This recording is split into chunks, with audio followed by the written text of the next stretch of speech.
Girls স্কুলের মেয়েদের দেখার জন্য সুপারি গাছে উঠেছিল বন্ধু।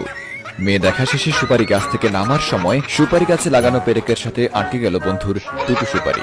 পুলিশ এসে ঘটনাস্থল থেকে উদ্ধার করলো বন্ধুর দুটো ঝুলন্ত সুপারি। দীর্ঘ 15 বছরে 5টা বা 10টা নয়, প্রেম করেছেন 103 জনের সঙ্গে, কিন্তু জীবন সঙ্গী করতে পারেনি কাউকেই। প্রেমে সেঞ্চুরি ছাগা খেয়ে মানসিক বিষণ্ণতায় ভেঙে পড়ে পরিবারের চাপে দুধ দিয়ে গোসল করে বিবাহ বন্ধনে আবদ্ধ হলেন ব্যর্থ প্রেম। পাত্রে দেখতে এসে হবু শাশুড়িকে নিয়ে পালালো জামাই। এসেছিল পাত্রী দেখতে, কিন্তু একই কাণ্ড, পাত্রীর বদলে পাত্রীর মাকে পছন্দ হলো জামাইয়ের। হবু শাশুড়িও অবশ্য মনে মনে পছন্দ হয়ে গিয়েছিল জামাইকে। ব্যাস, আর কি, সমাজের ঘেরাটোপকে অমান্য করে হবু শাশুড়িকে নিয়ে পালিয়ে গেল।